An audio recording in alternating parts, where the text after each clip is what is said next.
मुंबईतल्या ऑटो चालक टॅक्सी चालक संघटनेने माझी भेट घेतली आणि हाजी अराफात यांच्या नेतृत्वात ही भेट झाली। त्यावेळी त्यांनी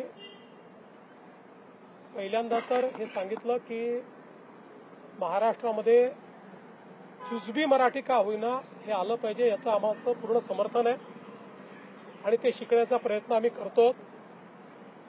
कशा पद्धतीने त्यांनी प्रयत्न केला हे देखील त्यांनी सांगितलं आणि भविष्यातही हा प्रयत्न आम्ही करत राहू। पण वेगवेगळ्या वयातले हे जे काही टॅक्सी चालक रिक्षा चालक आहेत यांना इतक्या कमी वेळामध्ये जुजबी मराठी शिकता येईल हे काही योग्य नाही, शक्य नाही आणि म्हणून आम्हाला वेळ वाढवून द्यावी अशा प्रकारची मागणी त्यांनी केली।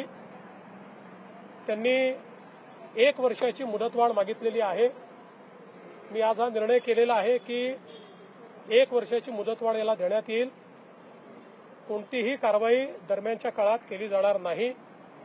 या 1 वर्षात त्यांनी हा निर्णय केलेला आहे की वेगवेगळ्या प्रकारे क्लासेस तयार करून, वेगवेगळ्या प्रकारचं लिटरेचर तयार करून आणि जुजबी मराठी जी आहे ही सर्व ऑटो चालक आणि रिक्षा चालक आणि टॅक्सी चालकांना ते शिकवतील।